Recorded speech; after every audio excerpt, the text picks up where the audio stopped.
আমরা ষষ্ঠতলা থেকে পুজো করে যাচ্ছি। এবার প্রচুর লোকও আসছে। আমার বড় ছেলে, হ্যাঁ তাতো থামতো।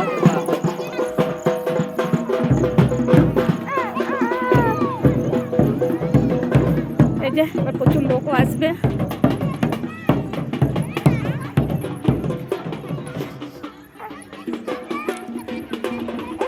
স্কুলের পাশে, আমাদের শ্বশুরের পাশে একটা বাড়ি, বাড়িটা খুব সুন্দর, একটা স্কুল।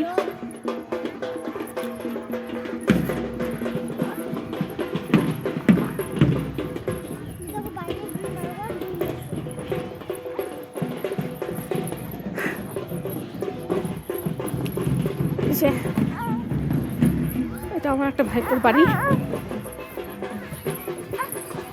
কই গো,